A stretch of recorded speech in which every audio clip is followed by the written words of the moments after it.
Bismillahirrahmanirrahim. Assalamualaikum warahmatullahi wabarakatuh.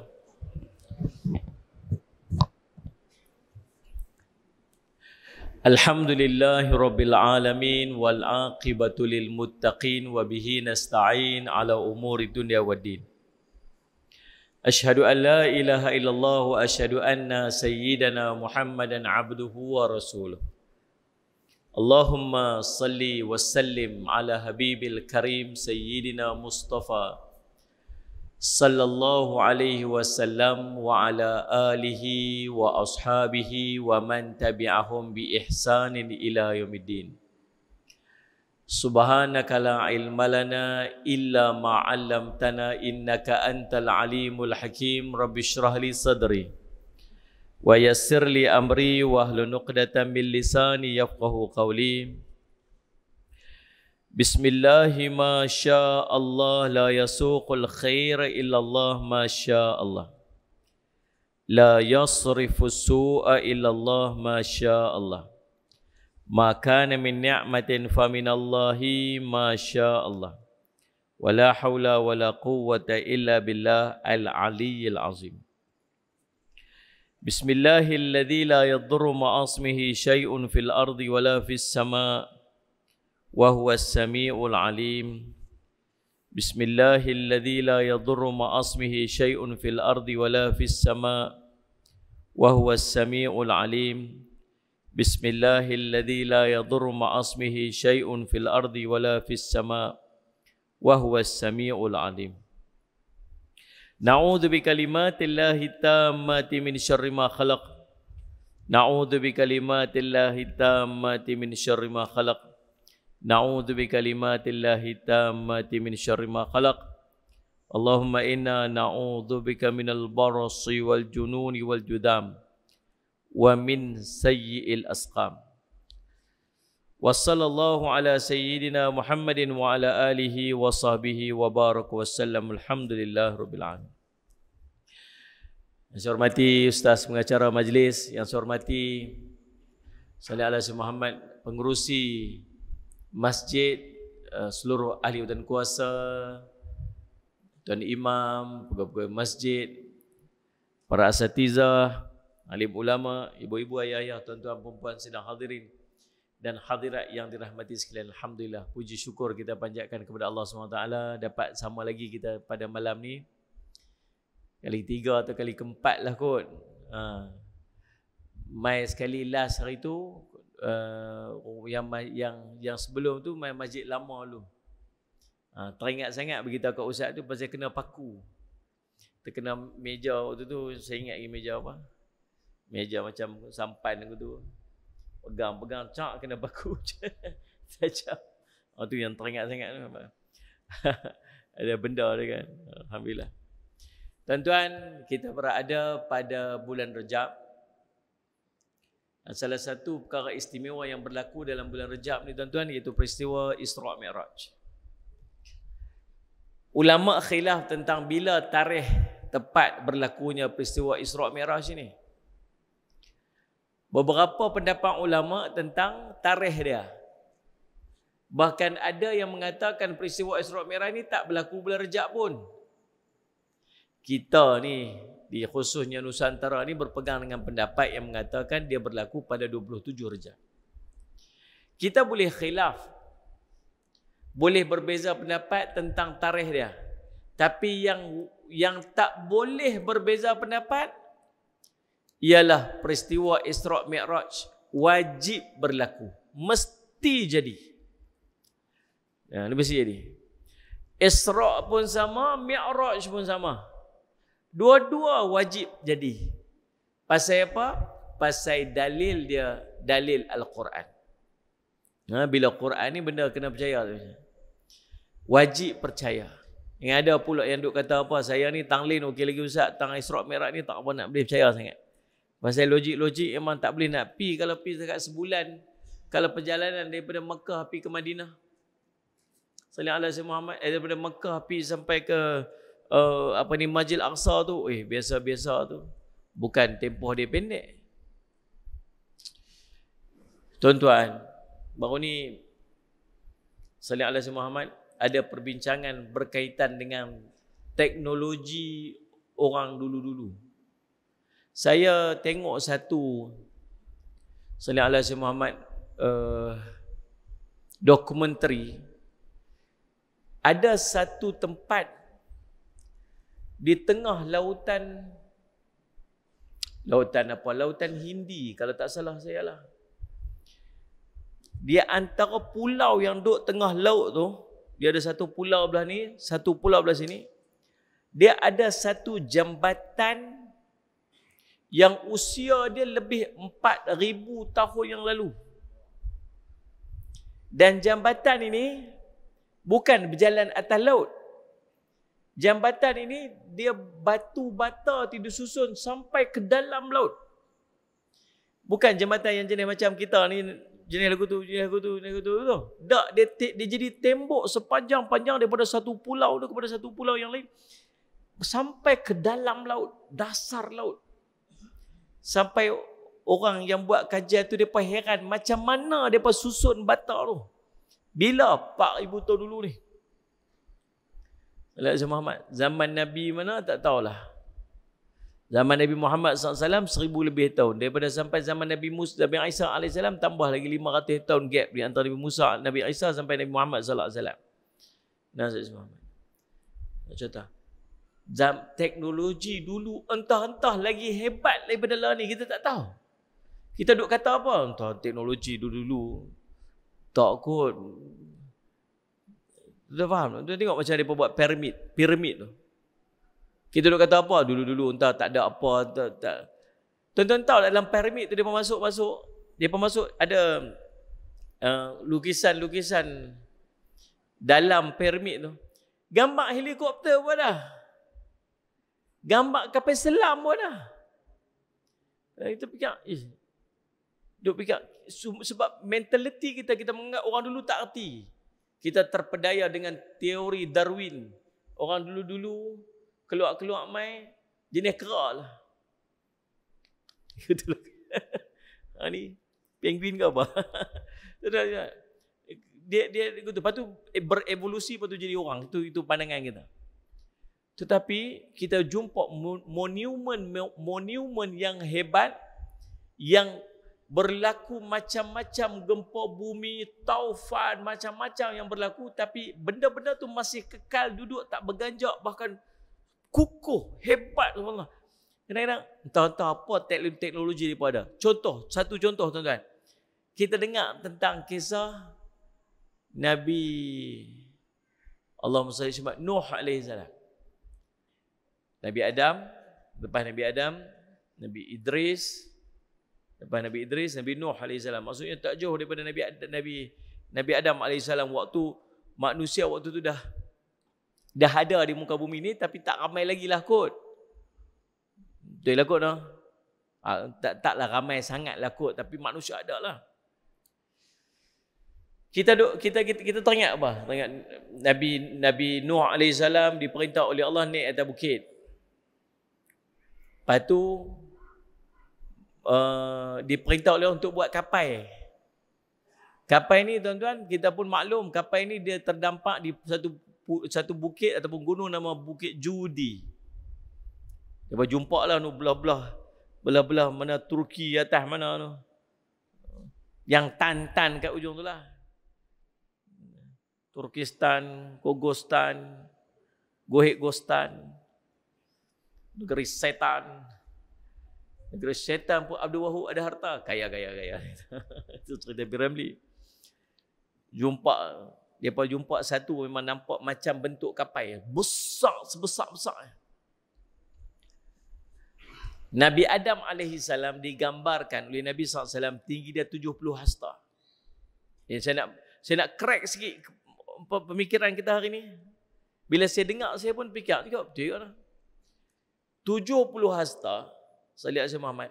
Kalau 80 orang pengikut Nabi Nuh alaihi salam yang tinggi dia 70 hasta, tuan-tuan agak-agak besar kapal tu besar mana? Ni yang besar orang ni, besar tinggi pokoknya. Depa ada 80 orang pengikut Nabi Nabi Nuh AS lebih kurang. 70 ke 80 orang. Tuan-tuan agak kapal dia besar mana? Besarlah. Tu, sallallahu alaihi Muhammad, tak termasuk dengan para binatang yang Allah perintah Nabi Nuh AS untuk buat masuk ke dalam kapal. Setiap binatang yang ada tu semua pasang duduk dekat dalam Allahumma salli ala sayyidina Muhammad kapal. Dan belayak ni bukan sehari. Bukan salli ala sayyidina Muhammad sebulan. Lebih 100 hari dalam riwayat sebut. Kalau lebih 100 hari, dia pemakan apa? Kalau binatang-binatang yang banyak ni, rimau ada, gajah ada, jirafah ada, saya pick up kukuk lagu tu lah. Tengok ni, semua binatang yang ada, berapa banyak yang ada ni, yang jauh lebih banyak, lebih ramai daripada manusia yang ada, yang 80 orang lebih kurang. Ni binatang ni semua ni, makan apa? Sehari makan agak berapa tan makanan dia. Manusia pun yang nak makan sallallahu alaihi wasallam, gajah makan banyaklah. Kalau zaman tu entah makan binatang besar-besar, dinosaur ke apa, banyak mana yang dia makan, entah berapa tan. Gajah saja makan tan tu tuan-tuan, sehari. Kena 100 hari baru sekong. Faham tak faham tu? Tang makanannya ni. Tu tak kira nak pergi toilet. Takkan nak pergi buang lelut dia kot. Tu tak cerita minum ayak. Binatang tak minum ayak. 3 hari kena minum ayak. Sallallahu alaihi Muhammad. Makanan tak makan seminggu. Sallallahu alaihi Muhammad boleh tahan lagi. Ayak 3 hari. Kita perlu ayak 3 hari. Manusia yang duduk di atas, binatang yang duduk di bawah ni, lapis bawah ni, minum ayak apa? Dia kata ayak bah banyak Ustaz. Pun try minum ayak bah tengok. Main banjir main kolam ketir ni. Nak tak? Lepas tu sadar tak hantar ayak. Ayak tak ada di rumah. Kata, minum ayak bah tu. Cari sirit. Betul tak nak? Tak minum ayak bah. Bayang besar mana agak tangki ayak yang ada kat dalam kapal tu. Besar mana dia punya tangki ayak, besar mana, banyak mana dia punya stok makanan. Sallallahu alaihi Muhammad. Tu tak kira lagi ventilation, tak kira lagi macam-macam benda yang keperluan yang duduk atas kapal itu untuk accommodate semua yang duduk atas kapal itu. Tuan-tuan, agak teknologi yang macam mana ada pada zaman Nabi Nuh AS. Agak-agak lah. Kita tengok kapal cruise. Kapal cruise yang ada apa ni dekat Salih Jumat, apa ni Penang ada cruise apa. Mewah tuan ada. Baru naik. Paling banyak 500 orang. Kok banyak, kok boleh pergi 1000 saya tak tahulah, tapi lebih kurang macam tu. Itu pun kita tengok, ya Allah besarnya, Masya Allah besar. Ini orang saja dah besar tu, besar tinggi apa ni. Pokoknya binatang sampai seluruh binatang semua pasang-pasang semua kat dalam tu. Masya Allah besar mana kita tak tahu. Dan teknologi apa yang pakai kita tak tahu. Sebab kita punya pikir orang dulu tak kerti apa. Dan tentu ingat, Nabi Nuh AS tebang pokok guna kapak. Nak buat kapal besar ke tu, nak buat apa-apa. Kata, Nabi Nuh pakai kapak ikut nak kedukung gergang seorang-seorang. Entah teknologi apa yang Nabi Nuh AS guna untuk tebang pokok-pokok, belah pokok, kemudian nak pasang buat begini. Entah apa teknologi, kita tak tahu. Tapi pemikiran kita menganggap teknologi orang dulu-dulu ni tak ada. Kuno, pakai batu. Pelaga batu. Lagu tu lah kot kita pegang sebab yang tu je kita jumpa. Nah. Faham tak? Nah, tapi yang berlaku pada zaman Nabi SAW ni zaman Nabi 1000 tahun yang lalu. Sallallahu alaihi Muhammad. Mungkin teknologi itu dah pun dah tak ada lah. Sebab ada satu ketika teknologi semua dihapuskan. Kita hanya jumpa saki-baki sisa-sisa peninggalan, tapi kita tak tahu teknologi itu apa. Peninggalan tu ada, benda ni ada. Tajuk semua orang tengok, besarnya macam mana mereka buat ni. Sampai ada pendapat-pendapat yang mengatakan adanya alien yang mai tolong. Pasal dia duk tunjuk. Sebab tang ni, satu negara ni tunjuk satu objek yang sama turun pada langit. Bentuk dia lebih kurang. Ada lagu ni, ada mata semua. Pergi satu negara yang lain, peradaban yang lain, jumpa lukisan kat sini, sama pula bentuk dia. Yang ni pun macam, yang ni pun turun kat sana, yang ni pun turun kat sana. Kita dia depa buat conclusion, depa kata, Allahumma salli alaihi wasallam, ni mungkin alien yang turun yang pergi tolong orang, tak tahulah macam-macam lah. Tuan-tuan sekalian, tapi tak kisahlah. Cuma peristiwa Isra' Mi'raj ini berlaku pada zaman Nabi kita Muhammad sallallahu alaihi wasallam. Walaupun tak logik ngakai. Tak logik ngakai, macam mana berjalan satu malam aja. Tapi tetap wajib percaya. Sebab kedua-dua dalil Isra' dan Mi'raj, dua-dua dalilnya Al-Quran. Yang pertamanya tuan-tuan, Allahumma salli ala sayyidina Muhammad, Allah sebut dalam surah Al-Isra', ayat yang pertama itu dalil Isra'. Subhanalladzi asra bi'abdih lailan minal masjidil haram ilal masjidil aqsa alladzi barakna haulahu linuriyahu min ayatina innahu huwas sami'ul basir. Maha suci Allah yang telah memperjalankan hambanya daripada Masjidil Haram ke Masjidil Aqsa, yang kami berkati kedua tempat ini, sallallahu alaihi wasallam Muhammad, untuk memperlihatkan tanda-tanda kebesaran kami. Sesungguhnya Allah jualah yang maha mendengar lagi maha mengetahui. Dalil Mi'raj pula. Isra' perjalanan darat. Mi'raj naik ke langit daripada Masjidil Aqsa naik ke langit. Walaqad ra'ahu, sallallahu alaihi wasallam Muhammad, walaqad ra'ahu nazlatan ukhra inda sidratil muntaha indaha jannatul ma'wa.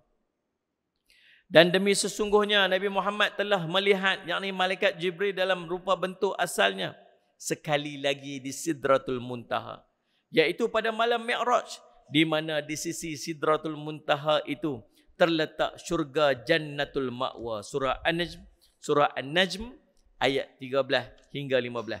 Ni dua, Allahumma salli ala Muhammad, dalil Al-Quran yang cerita tentang Isra' dan Mi'raj. Dan tengok nombor satu, Allah cerita dalam ayat Isra'. Allah mulakan dengan perkataan Subhana. Subhanalladzi, maha suci Allah, sallallahu alaihi wasallam Muhammad, yang asra bi'abdih, yang telah memperjalankan hambanya. Lailan. Kalau sebut lailan ini maksud sebahagian daripada malam.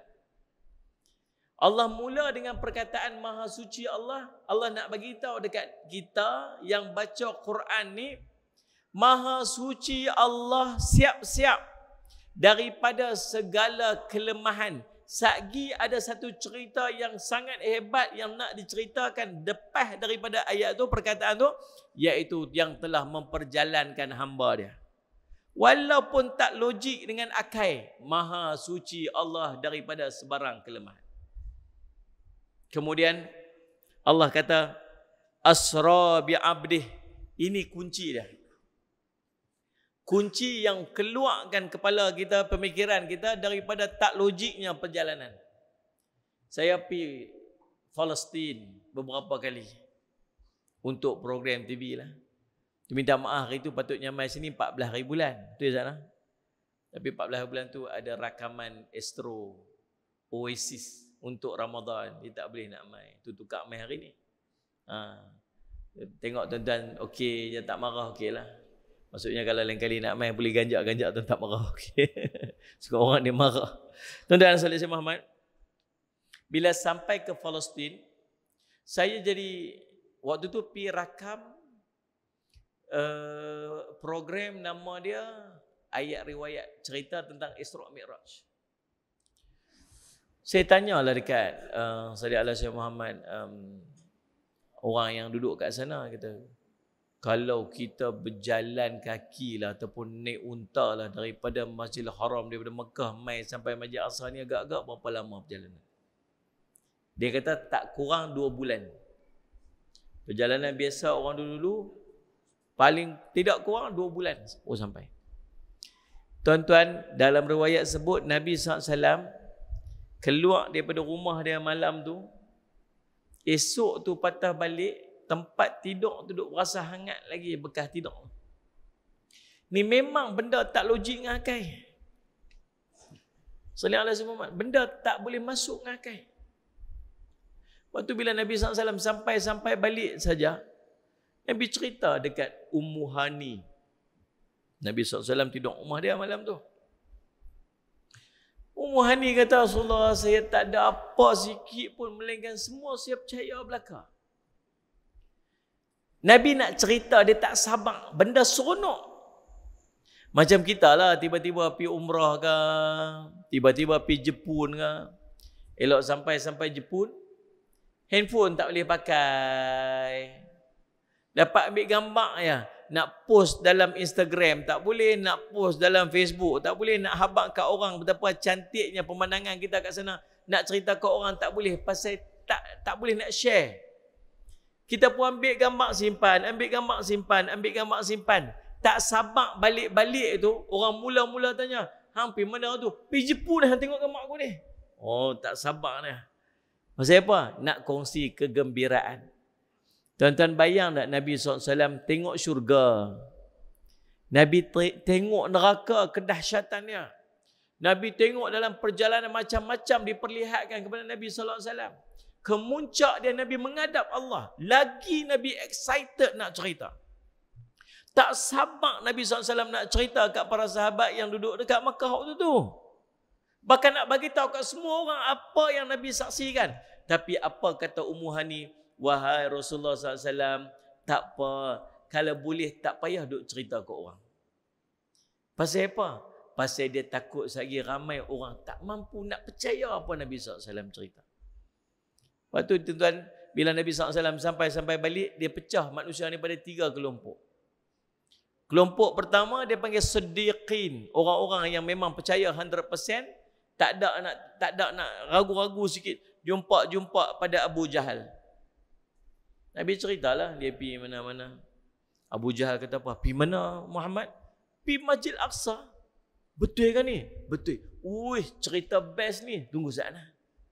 Tunggu saat. Dia nak pergi panggil orang lain lagi ni. Ni dia nak pergi panggil tu dengan tujuan sekali bila dia pandai semua, dia nak abang kata, hang tengok boleh pakai kan macam ni dia cakap, dia nak perjatuh Nabi sallallahu alaihi wasallam. Dalam perjalanan dia pergi himpun orang tu, dia berjumpa dengan Sayyidina Abu Bakar radhiyallahu anhu. Dia kata, tukar bahasa kita lah orang kalau ketik ni kan. Dia kata, Bakar, oi. Dia kata, gitu lah. Aku duk kata dah kawan hang tu. Pasal apa? Merepet. Adakah dia boleh kata dia pergi Masjid Aqsa tu semalam aja? Biar betul. Aku duk habaq kat hang lama dah, hang tak percaya. Siapa cerita kat hang? Muhammad lah cerita. Siapa cerita? Muhammad lah cerita. Kalau Muhammad cerita, lebih pada tu pun aku percaya. Tak boleh pakai punya orang ni kata. Lebih kurang lagu tu lah, tukar masa kita lah, kau faham kan? Ni, taklah dia sebut macam tu. Tukar lenggok bahasa kita, lebih kurang lagu tu lah. Dia tak percaya, saya sebut, dia tak percaya kata-kata Abu Jahal, tetapi dia percaya kata Nabi SAW, walau apa saja Nabi SAW cerita. Kumpulan siddiqin. Orang-orang yang membenarkan. Kelompok kedua, orang-orang yang beriman. Dah masuk Islam, tapi tak boleh terima. Tuan-tuan boleh bayang tak kalau tuan-tuan duduk zaman tu? Zaman orang kena seksa, zaman siapa nampak kata dia Islam, sekali kena tangkap, sekali kena bunuh. Sallallahu alaihi Muhammad. Zinnirah, tuan-tuan kena Zinnirah. Zinnirah ni, sallallahu alaihi Muhammad, Zinnirah Ar-Rumiyah. Nama dia. Ni orang Rom. Dia hamba. Jadi hamba ni tuan-tuan bukan semestinya orang kulit hitam gelap. Tuan-tuan agak-agak Bilal tu muka macam mana Bilal. Kita duduk terbayang dah sebut. Kalau sebut hamba zaman Nabi ni, zaman dulu-dulu ni mesti orang kulit gelap, hitam, hidung besar macam buah apa tu? Buah jambu ayam. Kan bibir besar tebal gitu, rambut kerinting kecau. Kita terbayang gitulah. Tuan-tuan tahu tak, saya pergi Habasyah.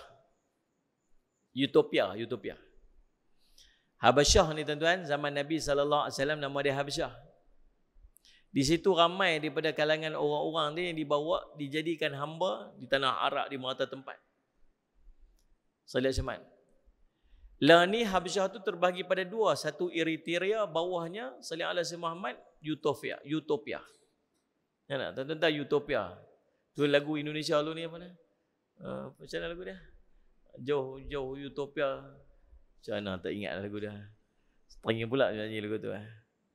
Bukan? Tak ingat. Sebab tak ingat. Tidak menyanyi dah lagu tu. Ada semat. Utopia. Jauh nak abang kata jauh Utopia tu. Saya pergi. Ish tuan-tuan, subhanallah. Saya pernah sampai kat sana, saya tengok Utopia ni tuan-tuan, Habasyah ni. Dia jenis kawasan dia semua bukit-bukit. Dia 90% tanah dia tu semua bukit gunung ganang. Highway dia macam jalan pekan kita ni, jalan depan ni. Kalau jalan kampung dia macam jalan batu. Kalau tuan-tuan, Allah punya teruk naik atas bukit tu. Lalu tepi-tepi tebing, tepi ni tak ada pula ni, apa? Tak ada rail pula ni. Tak ada divider tu. Rasa macam kat bawah. Tapi cantik lah tuan-tuan.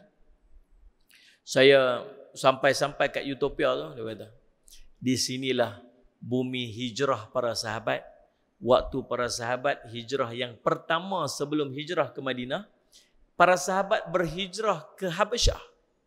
Mereka berjalan kaki daripada Mekah, pergi sampai ke Jeddah, daripada Jeddah naik sampan melintah Laut Merah sampai ke satu pulau nama Pulau Dahlak dekat Eritrea tu, berjalan kaki lebih 1000 km sampai ke tempat nama dia Istana Raja Najasyi tu. Saya pergi tempat tu. Tuan-tuan, terbit air mata kita. Kata, ya Allah, susahnya perjalanan mereka ni. Ada mereka baru jumpa satu istana duduk tenggelam dalam tanah Raja Najasyi. Tuan-tuan, saya pergi. Semalah dulu. Allah Rabbi, sedih tengok. Tuan-tuan salih alaihi Muhammad, orang-orang Utopia ni, dulu-dulu mereka dijadikan hamba. Mereka ni memang sungguh kulit gelap. Kulit gelap. Tapi segak. Bentuk muka mereka segak-segak. Hidung mancung macam orang Eropah. Hidung tajam. Bibir elok, mata bunda cantik, bulu mata macam tu. Rambut kerinting sikit lah. Kulit je gelap. Tuan-tuan jangan duk anggap kata semua hamba je muka lagu tu. Segak. Saya ingat kalau duduk kat Malaysia ni pelakon apa? Segak tu kita. Dan satu rajin sungguh, rajin. Tuan-tuan pergi kot pekan masing-masing depa semua jenis tak tabu. Bawa apa pun semua buah tabu jalan. Malam-malam suka duduk biarlah. Oh subhanallah tuan-tuan, saya semat. Depa ni lah. Dan bukan setakat tu. Yang jadi hamba kadang-kadang orang Arab sendiri. Salih ala Sayyidina Muhammad. Antaranya Allahumma salli ala Sayyidina Muhammad, Allahumma salli ala Sayyidina Muhammad, Allahumma salli Muhammad, yang ada di kalangan bangsawan. Orang-orang bangsawan yang kena serang, tempat mereka kena tangkap, akhirnya anak-anak mereka dijadikan Allahumma salli ala Sayyidina Muhammad hamba-hamba. Suhaib Ar-Rumi di antaranya. Ni Zinnirah Ar-Rumiyah ni, dia ni orang Rom. Orang Rom ni orang putih-putih. Segak-segak orang Eropah. Tapi ditangkap jadi hamba. Bila jadi hamba, tuan dia siapa? Tuan dia nama Umar Al-Khattab radhiyallahu anhu. Waktu tahu kata Zinnirah ni jadi ikut Nabi, agama Nabi SAW, apa dia buat? Dia pukul. Dia seret pergi tengah panas. Dia jemuk tengah panas. Buh batu atas badan. Ada yang mereka seksa pakai baju besi. Tak jemuk tengah panas. Melecup habis badan ni. Khabab al-Arat tuan-tuan. Dia buh api. Tak banyak. Seret daripada hujung sana sampai hujung sana. Lekang lagi belakang ni. Tu penyiksaan yang dilalui oleh para sahabat zaman tu. Kemuncak penyiksaan kepada Zinirah, ambil besi panas, cucuk je mata, buta dua-dua mata. Anda boleh bayang tak tu? Oh, subhanallah. Penyiksaan yang dilalui oleh para sahabat waktu tu kena teruk. Tiba-tiba waktu tu lah Nabi SAW mai cerita pula, saya semalam pergi ke Masjid Aqsa, sekurang semalam aja. Lepas tu naik pula ke langit. Tuan-tuan boleh bayang tak mereka ni? Ya Allah, awak waktu ni. Pasal apa waktu ni tunggulah sat nak buat mai cerita yang macam-macam ni pun tunggu sat yang lain. Waktu yang lain. Agak-agaknya lah kan. Tiba-tiba turun perintah semayang pula. Ya Allah, awak time ni.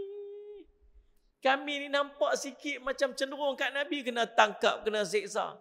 Ini suruh semayang pula 5 kali sehari pula dah. Allah, tunggulah sat. Bagilah kita menang pilihan raya lu, PRU ke-16. Contoh. Tunggulah sat. Awak lah ni, pasal apa lah ni? Contoh. Sebab tu ada di kalangan sahabat yang tak boleh terima. Yang tadi ni lagi beriman. Apa Rasulullah nampak syurga tu macam mana? Lagi takut nak masuk neraka. Lagi seronok, excited nak masuk syurga.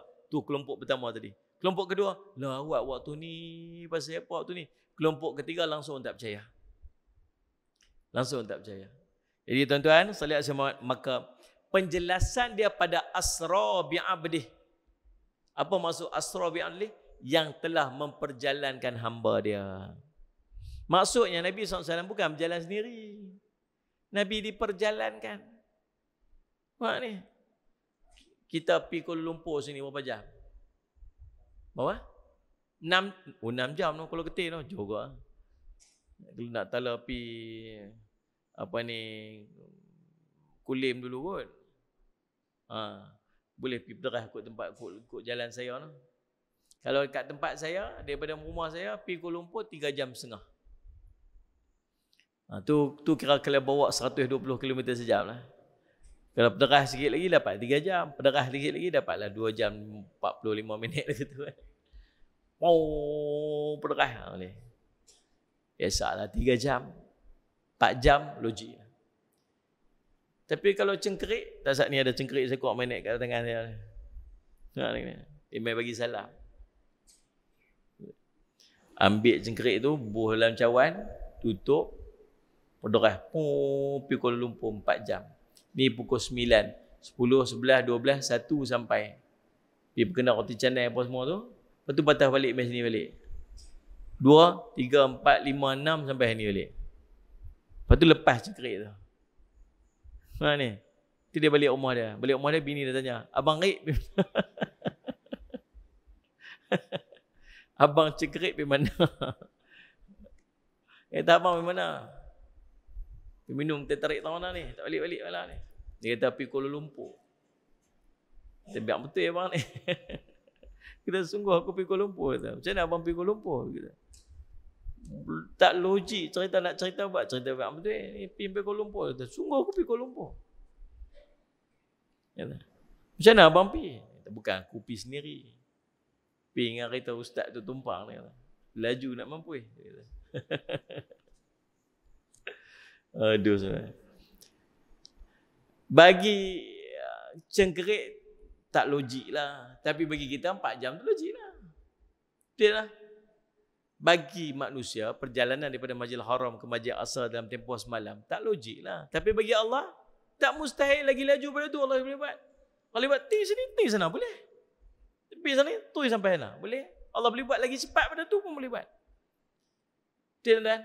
Sebab tu Allah kata apa? Yang telah memperjalankan hamba dia.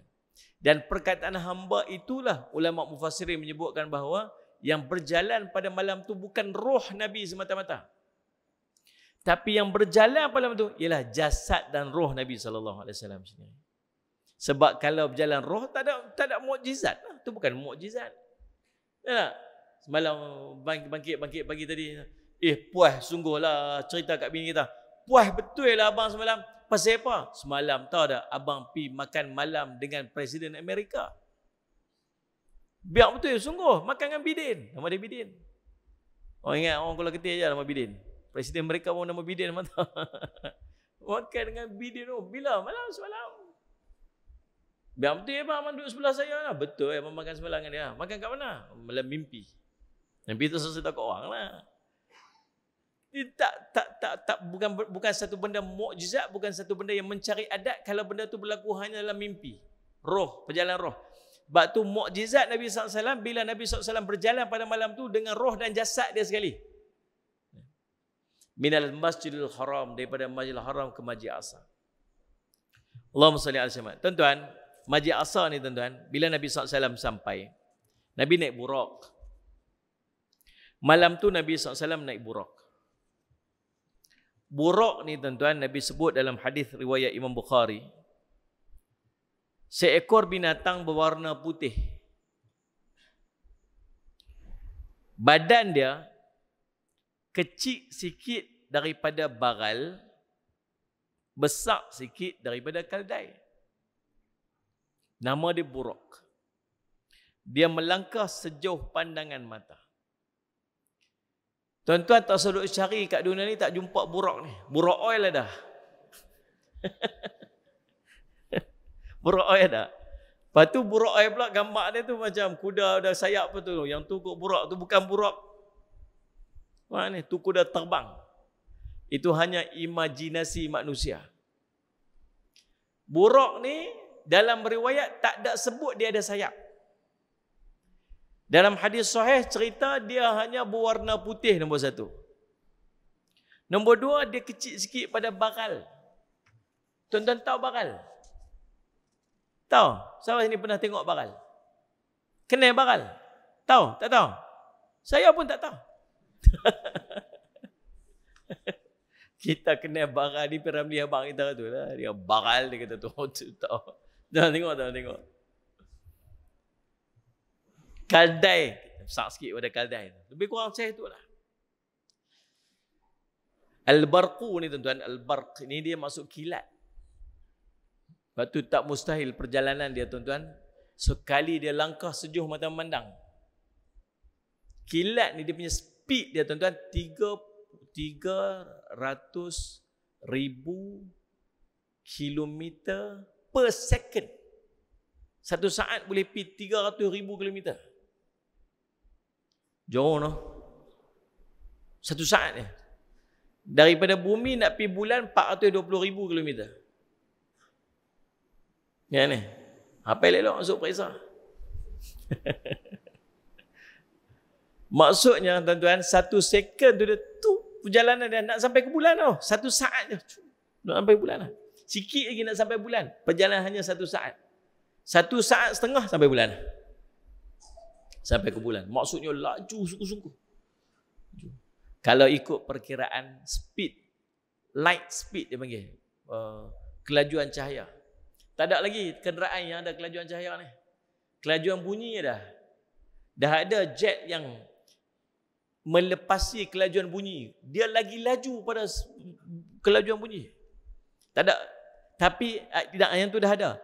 Tapi kelajuan cahaya tak ada lagi. Yang ni kita tengok lah cerita Star Wars, Star Trek. Mana ni? Yang tu kita tengok lah. Light speed. Yang tu kita tengok lah. Tuan-tuan semua. Laju. Dan tak mustahil sesuai dengan nama dia. Dan burak ni tuan-tuan, waktu Nabi SAW naik, mula-mula Nabi dia tak mau bagi Nabi. Dia macam dia tak mau Nabi SAW. Dia macam enggan membenarkan Nabi SAW naik. Lalu malaikat Jibril kata kat dia, apakah kamu tergamak melakukannya kepada Muhammad sallallahu alaihi wasallam? Demi Allah, tidak ada satu orang yang menunggangmu yang lebih mulia daripada Muhammad sallallahu alaihi wasallam. Lalu bila dengar saja perkataan macam tu, maka gemerciklah peluhnya, yakni burak. Kata Allahumma salli ala sayyidina Muhammad dalam Jami'u Tirmizi daripada Anas, hadis Hasan ni, gemercik perluhnya itu kerana malu dan kerana gembira. Kemudian naik, bila sampai Nabi SAW naik, ditemani oleh malaikat Jibril alaihi salam sampai ke Baitul Maqdis. Bila tiba saja di Baitul Maqdis, baginda Nabi menambat buraknya di bingkai pintu. Sallallahu Muhammad, di mana para nabi biasa menambatnya di situ. Kalau tuan-tuan ada duit lebih-lebih sikit, tuan-tuan pergilah Masjidil Aqsa. Kata Nabi sallallahu alaihi wasallam, la tashaddu birrihal ila thalathati masajid. Janganlah kamu bersusah payah nak pergi melancong, nak pergi berihlah, kecuali pergi ketiga masjid ni. Masjidil Haram, Masjidi hadha, masjidku ini, kata Nabi SAW. Waktu Nabi SAW cakap, dia waktu Nabi duduk di Madinah. Wa Masjidil Aqsa, dan Masjid Aqsa. 3 masjid ni, usaha untuk pergi. Alhamdulillah saya sampai berapa kali. Tuan-tuan, keseluruhan Masjid Aqsa ni tuan-tuan, dia lebih kurang 14 hektar luas masjid. Ni ada berapa ekar masjid kita ni? Tapak ni. Ada 2 ekar. Ada Ustaz? Tapak masjid kita ni berapa ekar? Lebih kurang 2 ekar. Luas tapak Masjid Aqsa tu 14 hektar. Bukan ekar ni, 14 hektar. So bila Nabi SAW malam tu sembahyang, mengimamkan 124,000 para Nabi, maka tak mustahil semua boleh berimpun dalam Masjid Aqsa tu. Pasal keluasan dia 14 hektar. Ya. Kita biasa kalau tuan-tuan pergi ke Masjid Aqsa, dia akan bagi kita duduk di bahagian belakang masjid. Situlah tempat. Sebab tempat sana tu dia ada dalam kawasan Baitul Maqdis tu, ada bahagian ramai itu Masjid Aqsa duduk tengah-tengah dalam tembok Baitul Maqdis yang luas tu. Ada bahagian ini zon untuk orang-orang Nasrani ataupun orang-orang Kristian. Bahagian ni ada orang Yahudi duduk kat sini. Bahagian sini dia ada orang, Allahumma salli Muhammad, adalah beberapa tempat. Bahagian orang Islam dia duduk belah belakang, dekat dengan tembok besar luar tu. Biasa kita akan duduk di belah belakang tu. Hotel-hotel kita duduk kat situ. Ada hotel-hotel milik orang Palestin. Kemudian kita pun pergi nak pergi semayang. Oh seronok tuan-tuan pergi Masjid Aqsa ni. Nak cerita kat tuan-tuan. Ya Allah, seronok. Kita berjalan nak masuk pergi masjid tu. Kiri kanan ni bangunan lama-lama, batu-batu tu. Lama-lama dulu ni. Sebab bangunan tu bangunan kota Baitul Maqdis yang lama dulu ni. Masuk kita. Sampai kat depan pintu tu. Hari tu saya pergi syuting. Saya tak pakai kopiah. Pakai baju yang itulah, baju uniform dia bagi tu. Sampai-sampai pintu luar dia orang tentera Israel jaga. Pintu sebelah dalam dia orang Palestin, tentera Palestin jaga. Polis Palestin. Sebab tanah kawasan tu dia panggil tanah wakaf milik orang Palestin, orang Yahudi tak boleh senang-senang masuk kat dalam tu. Saya sampai-sampai dia tahan saya. Pasal orang bukan Islam tak boleh masuk. Dia kata, nak pergi mana? Dia cakap Arab. Orang Israel tu dia cakap Arab. Nak pergi mana? Saya kata, saya nak pergi semayang. Dia kata, antas sini. Dia kata saya Cina. Dia kata, orang Cina. Dia kata, tak, anak Malizi. Dia saya Malaysia. Dia kata, lah, antas sini. Saya pun tunjuk pasport Malaysia. Dia kata, Qara Fatihah. Dia suruh saya baca Fatihah. Orang Yahudi. Polis askar Yahudi suruh baca Fatihah, dia kata. Saya pun baca. Tuan-tuan, dia dengan badan besar, dengan kepala botak, pegang senapan, ketak. Qara Fatihah. Kita baca Fatihah sampai habis. Iqra qul huwallahu ahad. Dia suruh baca qul huwallahu ahad. Lepas tu kita duk sangkut-sangkut, dia tolong sambung pula kat kita. Lepas tu dia saja nak bully kita. Polis Palestin kita. Dia sudah panggil masuk. Alhamdulillah. Bila tuan-tuan masuk Masjid Aqsa ni, pertama-tama sekali tuan-tuan tengok di dalam tembok dia, tuan-tuan akan tengok pokok-pokok, Allahumma salli ala Muhammad, zaitun yang dah tua-tua. Banyak pokok zaitun ni. Lepas tu dia ada laluan dia, track dah jalan. Tuan-tuan pun ikut jalan tu, ikut dalam batu tu. Kemudian ada tangga naik ke atas, sebab di tengah-tengah tu dia ada kawasan bukit. Step tangga. Dekat atas bukit itu tuan-tuan akan jumpa pintu gerbang. Masuk pintu gerbang tu, tuan-tuan akan jumpa satu bangunan yang kubah dia berwarna emas. Dia nama dia Masjid Qubatus Sakhra. Masjid Kubah Mah. Dalam Masjid Kubah Mas ni dibina zaman Sayyidina Umar. Sallallahu alaihi Muhammad. Kemudian zaman Khalifah Marwan, dia bina masjid tu bagi cantik, letak kubah emas, belanja sangat mahal. Sebab dalam tu ada satu batu nama batu Mi'raj. Batu Mi'raj inilah kiblat orang Yahudi sampai lah ni. Dan kiblat kita sebelum Allah perintah untuk pindah arah kiblat ke Masjidil Haram, Kaabah. Faham ni? Tu. Dulu tu. Nabi SAW naik pijak atas batu tu, kemudian Nabi naik Mi'raj. Dalam riwayat cerita sampai batu tu nak terangkat ikut Nabi SAW. Kita masuklah dekat dalam masjid tu. Biasanya hari Jumaat masjid tu tempat orang perempuan solat. Masuk dia bentuk bulat. Bentuk bulat lagu tu. Kita pun masuk kat dalam. Masuk dalam, kita tengok nampak sekeping batu macam batu hampak kat tengah-tengah. Di hujung tu dia ada satu lubang, dia tulis The Footprints of Prophet Muhammad. Kita tapak kaki Nabi SAW. Kita pun seluk pegang-pegang tu, wangi lah, biasa orang letak punya wangi sebagainya. Pergi depan sikit ada satu tangga turun ke bawah. Kita pun turun bawah. Turun di bawah batu tu ada kapet warna merah, boleh semayang bawah tu. Cuma bila kita duduk bawah tu, kita nampak urat batu dia menyerang lagu tu. Urat batu bawah tu dia menyerang lagu tu. Sebab itulah mungkin orang duduk rasa yang dia ni sebenarnya duduk macam tu.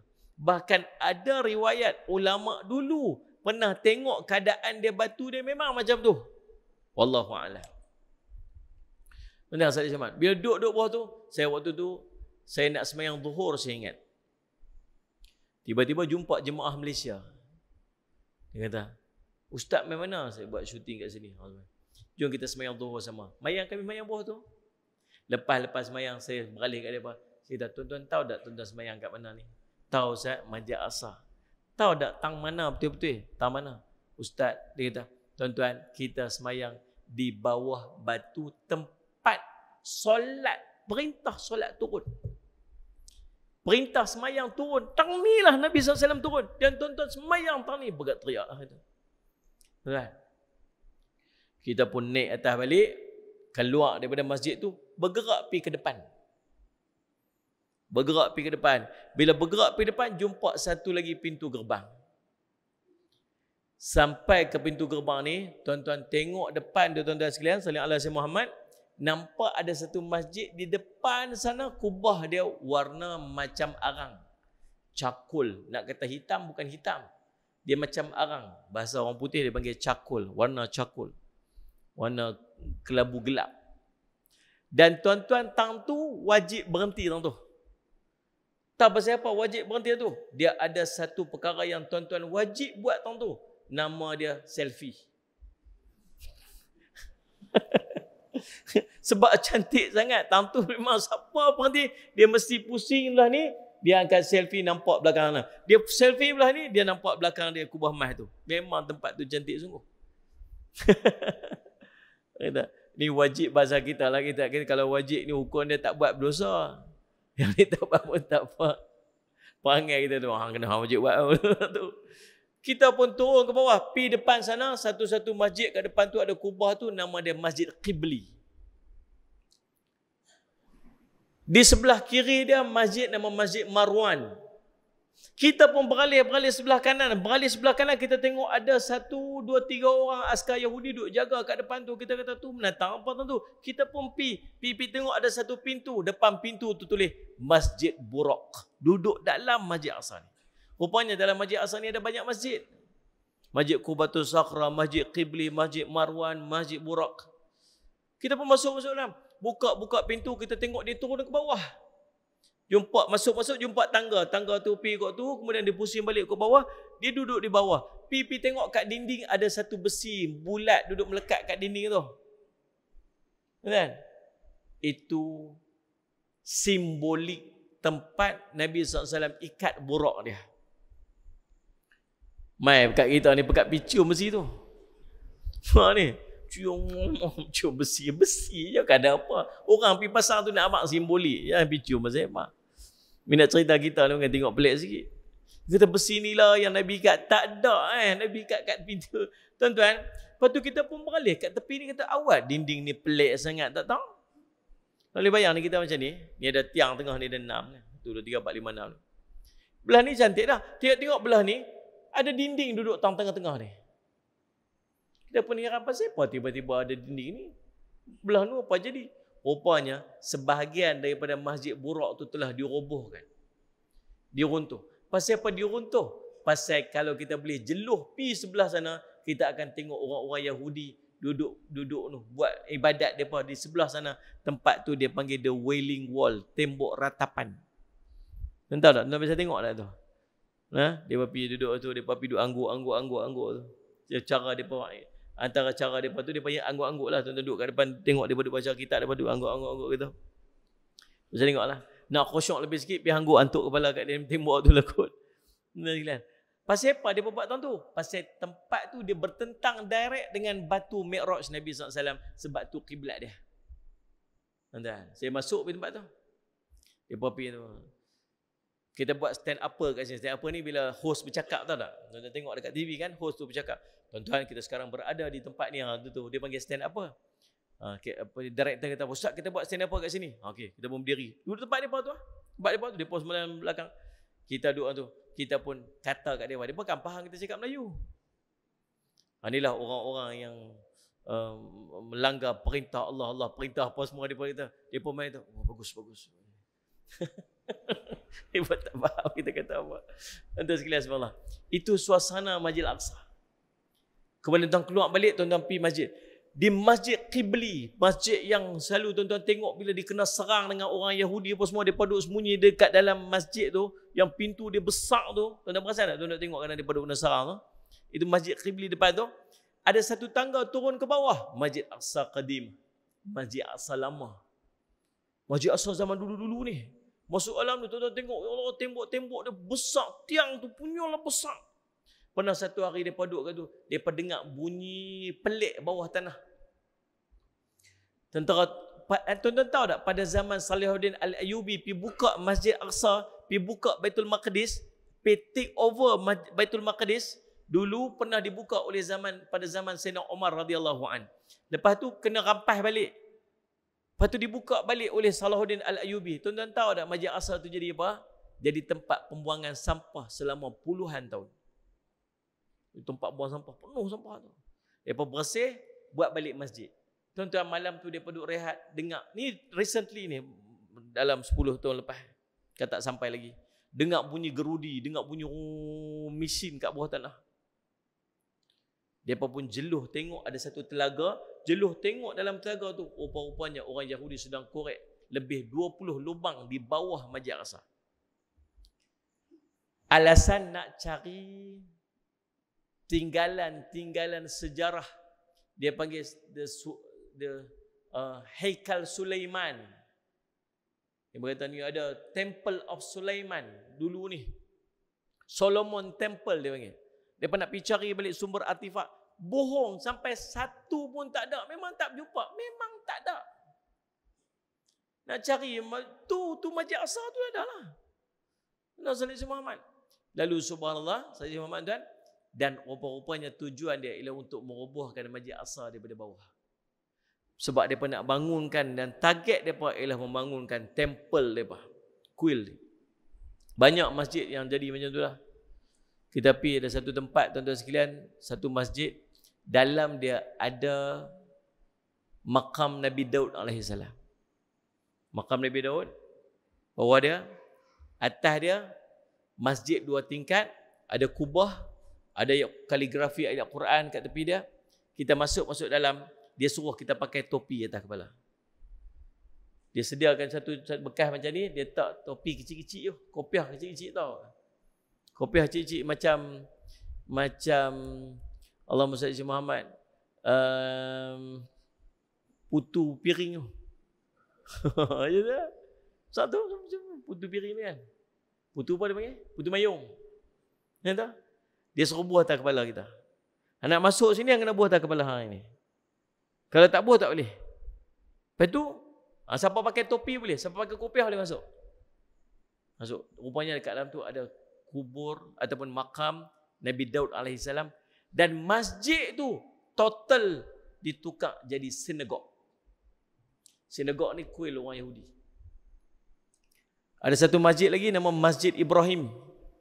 Masjid Ibrahim ni dekat Hebron. Hebron ini daerah negeri yang diperintah oleh orang Palestin. Tapi seluruh kawasan Hebron itu dipagar 10 meter tinggi. Macam ni Padang Serai ni diperintah oleh Palestin. Contoh. Sebelah Padang Serai ni Kulim, ya. Sebelah Padang Serai mana? Ini bukan Padang Serai, ini Kuala Ketir. Astaghfirullahalazim. Sebelah Kuala Ketir ni apa? Mobo Pulah.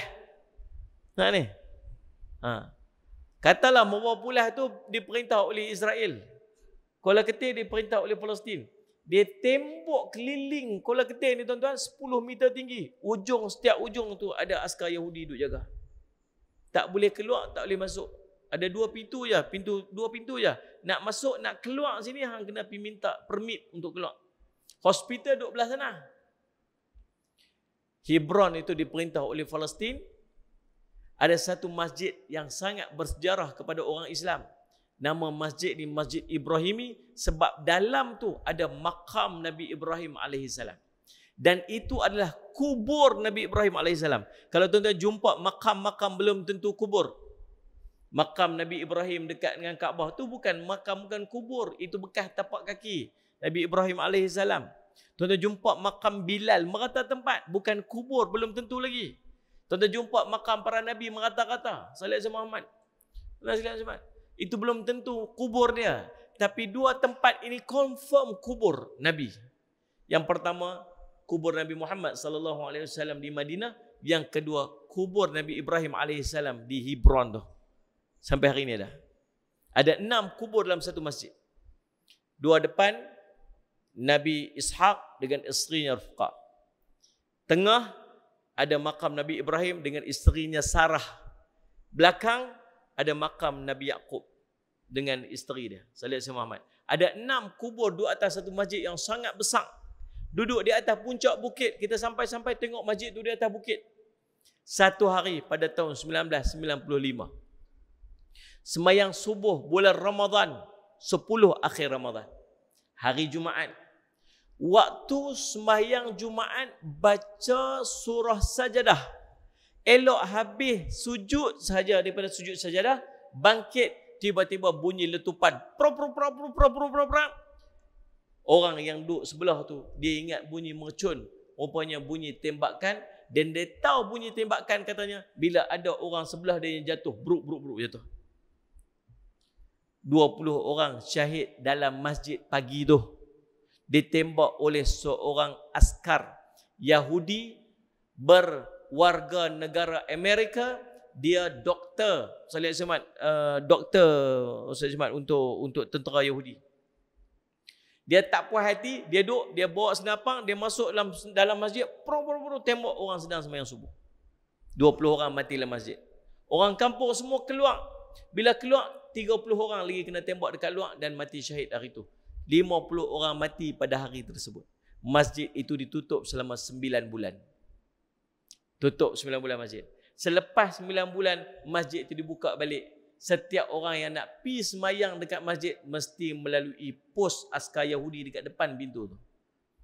Dia pagar, dia buat satu pos askar Yahudi. Nak masuk, dia kena lalu pintu yang dia pusing tu. Nak ni. Masuk. Kena pergi tunjuk ID apa semua, boleh masuk. Dia izin masuk, boleh masuk. Masuk dalam. Tuan-tuan boleh bayang tak kalau macam ni keadaan dia, Salih Muhammad. Bahagian ni, dia tutup separuh, kemudian dia berhenti dalam tu, dia tutup separuh yang ni, dia ambil bahagian kecil ni, yang ni untuk orang Islam. Yang ni, yang L ini, yang daripada sana, daripada situ, mai ke sini ni, dia tarik tiang ni, tang ni bahagian orang Islam, ni tang ni semua jadi kuil orang Yahudi. Tuan-tuan, sebab dalam dia ada makam Nabi Yaqub alaihissalam yang daripada dialah yang digelar sebagai Bani Israel. Tuan-tuan, geram tak? Tuan-tuan dengar, tuan-tuan sakit hati ya? Kalau tuan-tuan tak sakit hati, tak tahu apa jadi dengan hati tuan-tuan. Sebab rumah Allah dia tukar jadi kuil. Sakit hati. Bukan satu, berlambak masjid semua jadi kuil. Bahkan banyak masjid yang dah bertukar jadi pusat cendera hati pun dah. Subhanallah dah. Tu yang jadi di Palestin. Salih Muhammad. Tuan-tuan, itu Masjid Aqsa. Saya cerita. Lalu sampailah Nabi SAW ke Masjid Aqsa. Lalu Nabi SAW pun ikat burak dia dekat situ. Salih alaihi Muhammad.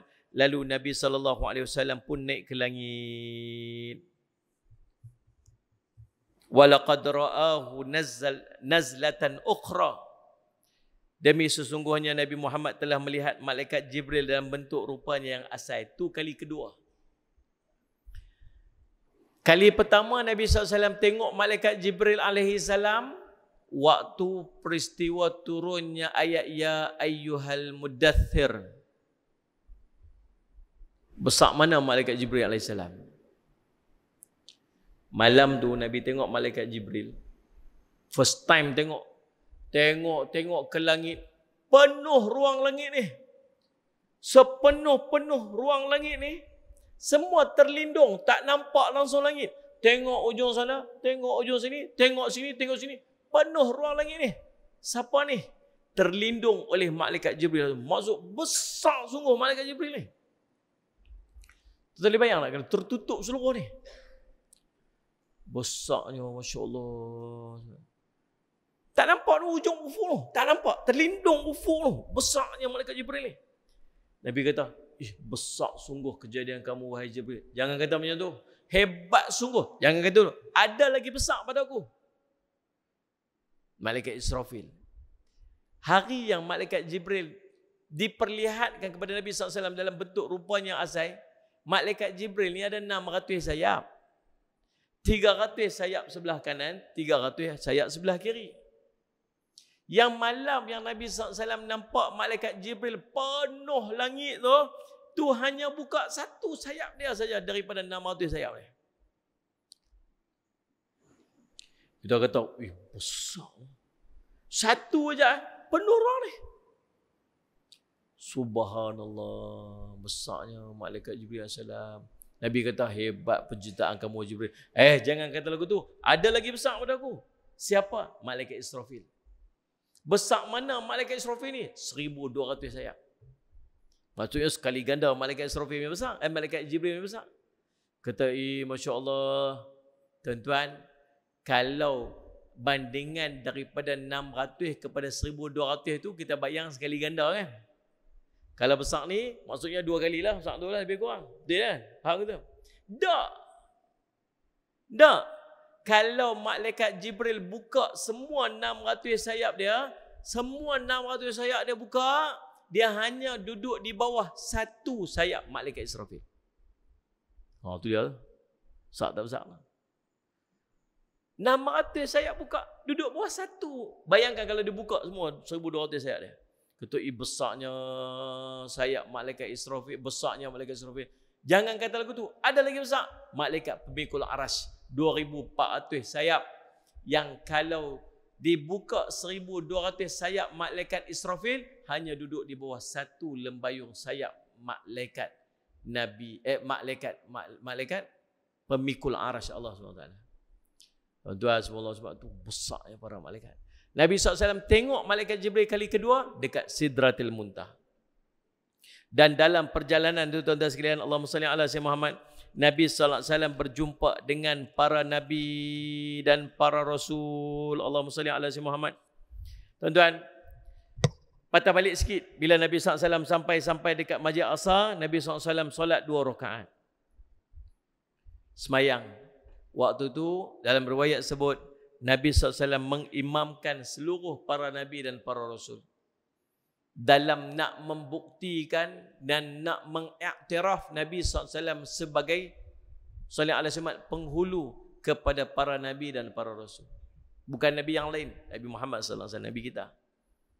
Kemudian malaikat Jibril AS bawa kepada Nabi 2 bekah. Satu bekah berisi arak, satu bekah lagi berisi susu.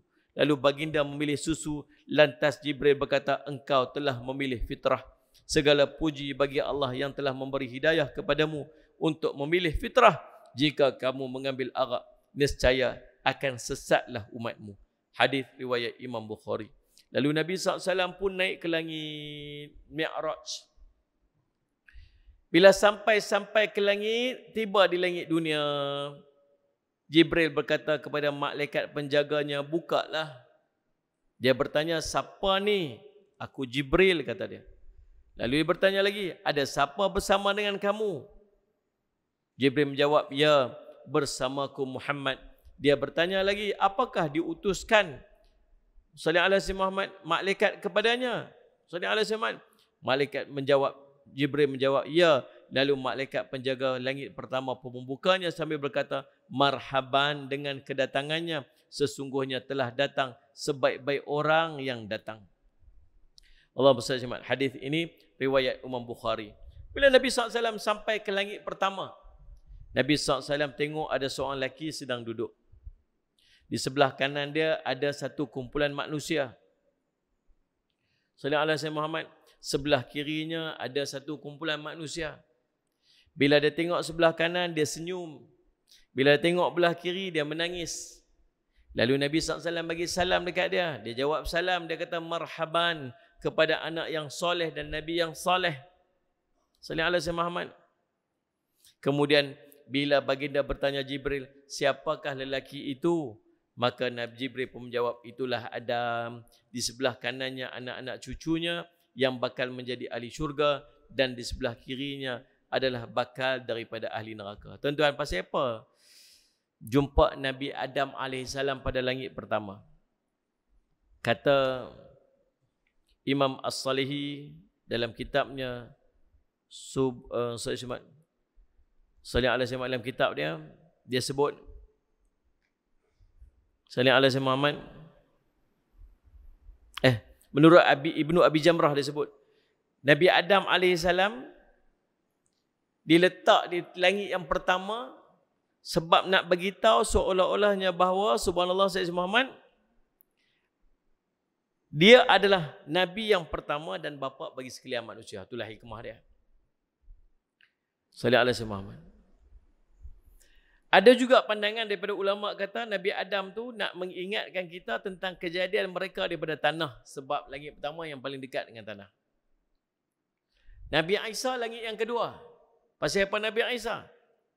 Sebab Nabi Isa adalah simbol kepada roh. Tanah saja tak cukup tanpa roh.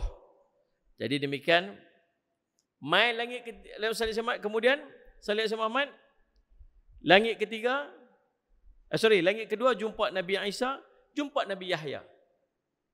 Nabi Yahya, kata ulama Sallallahu alaihi Muhammad, adalah simbol kehidupan. Tuan-tuan, demikian naik lagi keempat jumpa Nabi Idris, langit kelima jumpa Nabi Harun, langit keenam jumpa Nabi Musa, langit ketujuh jumpa Nabi Ibrahim alaihissalam. Sallallahu alaihi Muhammad. Macam mana Nabi Adam alaihissalam, Nabi pun turut memberi salam kepada mereka semua. Mereka jawab salam Nabi, mengalu-alukan kedatangan Nabi, mengucapkan marhaban kepada saudara yang soleh, Nabi yang soleh, mendoakan kebaikan untuk Nabi sallallahu alaihi wasallam, dan Nabi pun mengucapkan kepada baginda marhaban kepada anak yang soleh dan Nabi yang soleh, sebagaimana diucapkan oleh Nabi Adam alaihissalam. Sebahagian mereka menceritakan diceritakan rupa parasnya oleh baginda. Nabi Musa dilihat oleh baginda seorang lelaki yang kurus dan tinggi, kulit hitam manis kulitnya dan lurus rambutnya. Dan sallallahu alaihi wasallam, Nabi Isa dilihat baginda berupa seorang lelaki yang bertubuh sedang, dadanya bidang, rambut kerinting, kulit kemerah-merahan. Nabi Ibrahim dilihat baginda seperti wajah Nabi sallallahu alaihi wasallam. Tuan-tuan, itulah beberapa kisah yang berkaitan dengan Isra' dan Mi'raj yang kita boleh ambil pengajaran. Saya nak conclude dengan satu pandangan ulama. Perjalanan Isra' Mi'raj Nabi SAW ini perjalanan seorang hamba bertemu dengan Tuhan ya. Perjalanan seorang hamba nak dekatkan diri kepada Tuhan ya. Sallallahu alaihi Muhammad. Maka kita nak dekatkan diri kita kepada Tuhan kita, ambil ibrah daripada peristiwa Isra' Mi'raj. Nombor satu, pasal apa malam? Pasal apa malam? Sebab tak siang. Siang lagi cerah, lagi senang nampak. Sebab waktu paling istimewa untuk kita dekatkan diri kita kepada Tuhan kita ialah pada waktu malam. Tenang, khusyuk. Kita boleh bangkit sembahyang hajat siang boleh, tapi tak sama kita feel kita bila kita sembahyang hajat pada waktu malam. Jangan doa kita sembahyang. Yang kedua, pasal apa Nabi SAW naik burak. Boleh saja Allah nak berjalan Nabi SAW seorang-seorang tu sampai sana, boleh. Pasal apa nak burak? Seolah nak gambarkan kepada kita dalam perjalanan kita nak dekat diri kita kepada Allah SWT, kita perlukan kepada kenderaan. Dan kenderaan itu nama dia ilmu. Tanpa ilmu tak payah sembang. Saya Muhammad. Nak semayang pun tak kerti, tak mau belajar semayang. Siapa? Saya ni nak kenal Allah, nak makrifah dengan Allah. Semayang pun tak belajar. Puasa pun tak kenal lagi. Tak betul. Nombor 3. Pasal apa malaikat Jibril duduk dengan Nabi SAW sepanjang perjalanan. Tunjukkan Nabi ni, tunjuk. Boleh saja Allah nak bagi ilmu tertulis kepada Nabi SAW. Seolah nak gambarkan kepada kita. Kalau kita nak dekat diri kita kepada Allah, kita perlukan kepada pembimbing. Kita perlu kepada pembimbing. Pembimbing kita siapa ni? Muallim, murabbi, mursyid. Ya? Orang yang menyampaikan kepada kita ilmu, membimbing kita dengan ilmu. Tak boleh duduk pandai-pandai sendiri. Lah ni orang suka rujuk bukan kepada mufti, bukan rujuk kepada asatizah, dia rujuk kepada artis. Dan ustaz kata lagu ni dia tak pakai lagi, artis kata lagu tu dia pakai. Lah ni punya passion. Allah saja. Susah. Jenuh duk berbetul kita. Salih Muhammad. Kita ada kadang-kadang tak berani dan saya nak pesan. Saya nak pergi umrah ni 21 bulan ni, tuan doa saya bagi selamat sampai sihat tu badan buat umrah. Dapat umrah yang mabrurah wa maqbulah. Yang sebut umrah dia mabrurah. Haji mabrur dia tu. Umrah mabrurah. Sesuaikan sikit. Mahal lah ni tuan-tuan. Mahal lah ni. Buat macam mana jadi mahal? Dia lah. Naik berganda-ganda. Beratus % harga naik. Sampai ada yang kata apa? Kalau tak kerana Mekah, Madinah, kau orang tak pi dah tempat tu. Dia ambil kesempatan buat macam mana. Tak saat orang duit nak main tu, ada seorang dia cerita. Dia kena tambah sampai berapa ribu. Kat 3,000 nak tambah. Dah confirm dah. Kat 3,000 tambah. Allah. Lalu ada pihak yang mencadangkan, pergi sendirilah.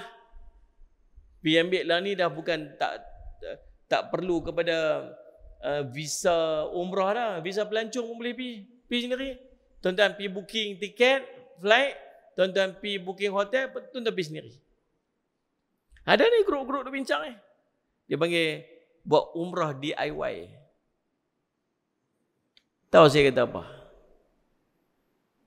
Saya minta maaf, saya tak apa nak setuju dengan kempen ni.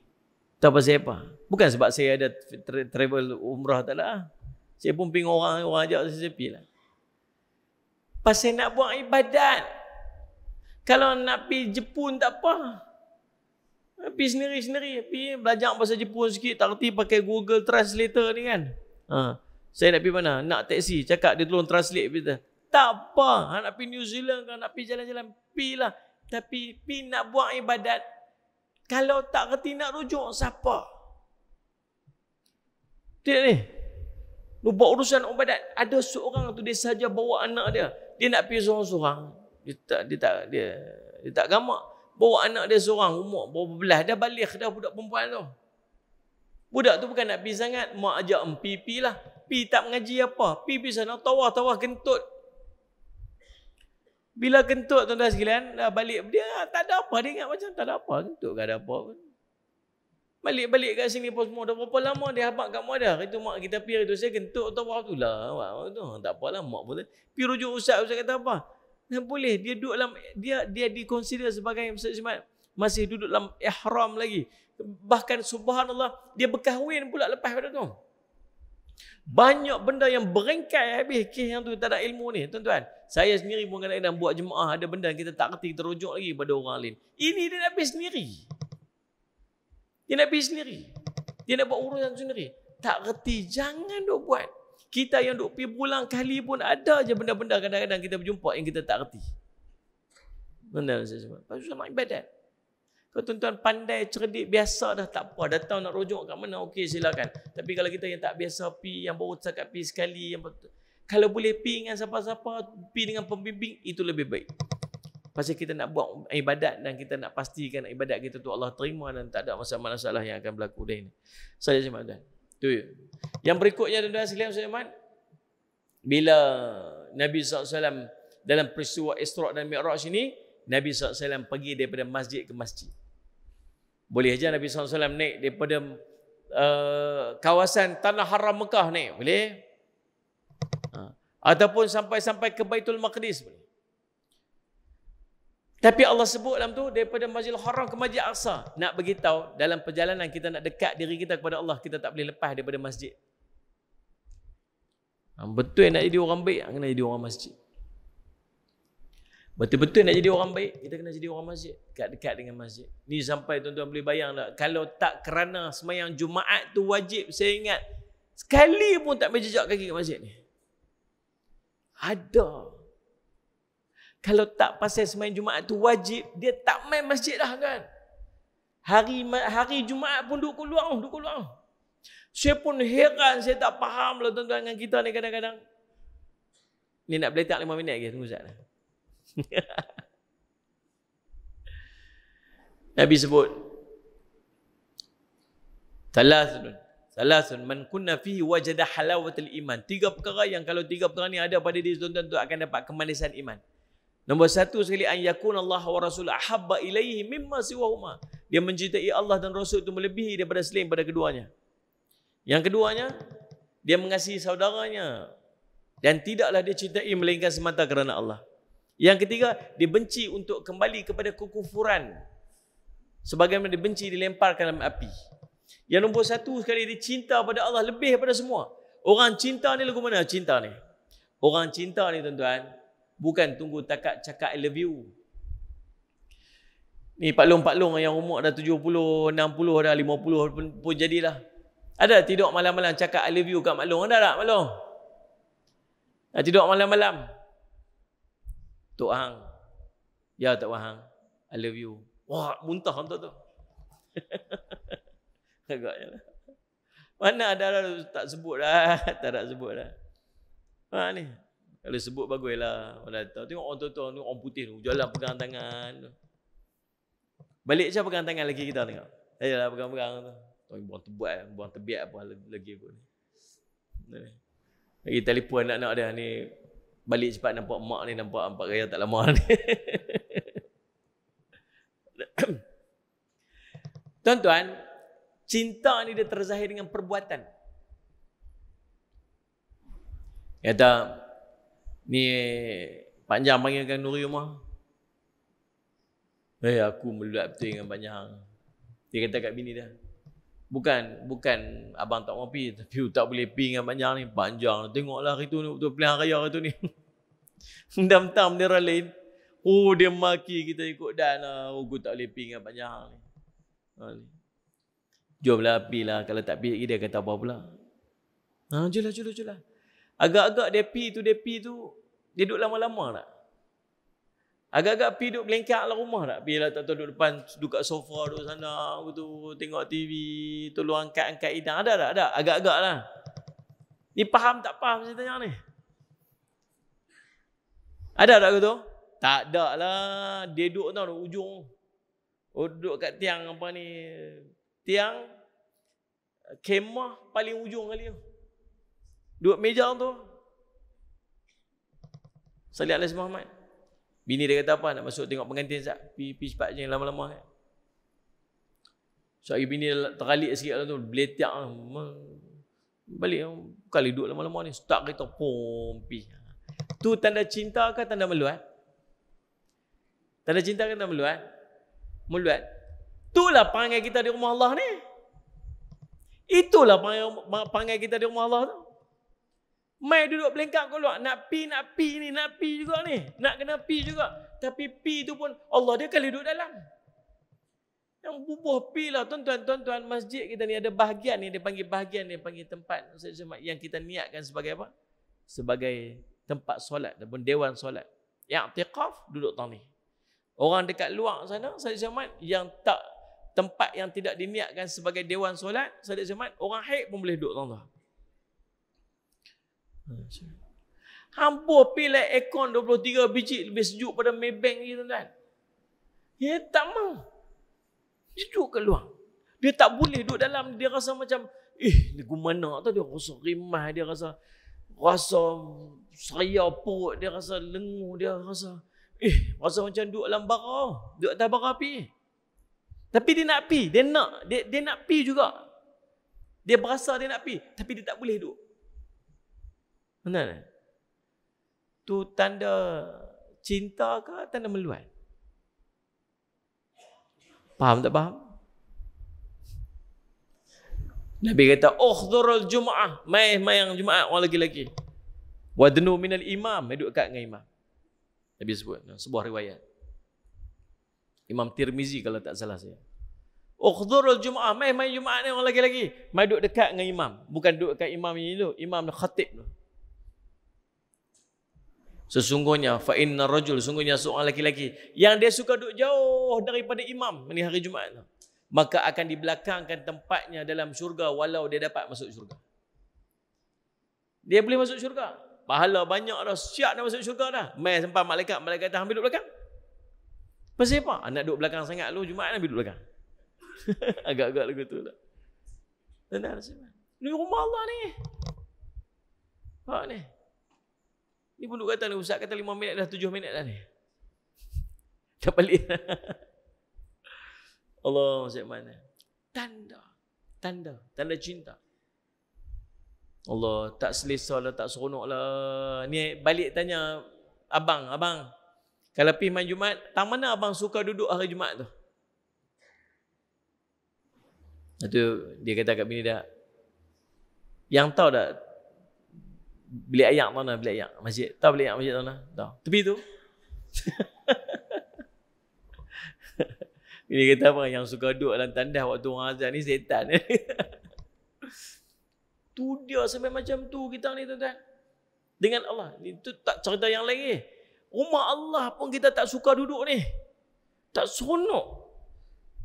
Tuan-tuan, bila kita duduk dalam rumah Allah, duduk dalam masjid ni, macam-macam kita boleh jadi. Kita dapat kekuatan, kita jadi beradab. Main sembahyang, kita boleh main sunat, kita macam-macam benda kita boleh buat. Kekuatan yang Allah bagi disebabkan barakahnya masjid ni, kita dapat. Kita keluar, tak usah kata duduk luar. Kita duduk luar tu pun kita jadi panggil lain lah. Ni tuan-tuan duduk depan saya ni, muka baik-baik, yang soleh macam ni, yang tunggu ni. Tapi duduk luar tengok tu. Dia menyembang tak habis. Betul tak ni? Abang mengaku tak ni? Ni. Muslimat depan ni, solehah semua, muka ahli syurga. Cuba duduk belakang tu, cerita karipak lah, cerita apa lah, tahniah masak apa. Tu akulah bini lelaki aku balik, lapak-lapak aku buat karipak, dia tak mau makan pula. Tu cerita tu. Dia nak, habis dah kuliah Ustaz Nasad, dia cerita. Dia punya cerita. Tenang sebab dia tak payah tunggu di luar. Kita duduk di luar daripada tempat solat pun kita dah berubah dah karakter kita ni. Kita keluar lagi, lebih-lebih lagi. Maka kalau cerita kita nak jadi orang baik, cerita nak jadi orang soleh, cerita nak kita dekat dengan Allah, nak berubah, aku tak mau jadi jahat, aku tak mau. Tempat di sini. Tempat dalam masjid. Tuan-tuan sekalian saya semua. Nah, itulah beberapa ibrah yang kita boleh ambil. Mudah-mudahan jadi manfaat untuk saya, manfaat pada kita semua insya-Allah. Mudah-mudahan tuan-tuan sekalian Said Muhammad, kita jadi orang baiklah. Jadi orang baiklah. Saya cuma berdoa Allah ampun dosa-dosa kita, angkat darjat kita, angkat martabat kita.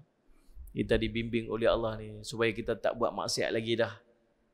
Kita ni sudah Allah bagi taufik pada kita untuk sentiasa buat baik aja. Insya-Allah. Mudah jadi manfaat tuan. Saya minta ampun, minta maaf salah silap. Aku qouli hadza wa astaghfirullah li wa lakum. Wassalamualaikum warahmatullahi wabarakatuh. Bismillahirrahmanirrahim. Alhamdulillahirabbil alamin.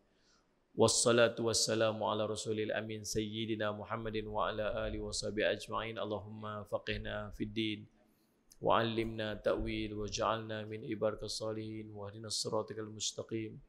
Allahumma arina haqqa haqqan warzuqna ittiba'ahu wa arina batila batilan warzuqna ijtinabah. Wa sallallahu ala sayyidina Muhammadin wa ala alihi washabihi wasallam. Alhamdulillahirabbil alamin.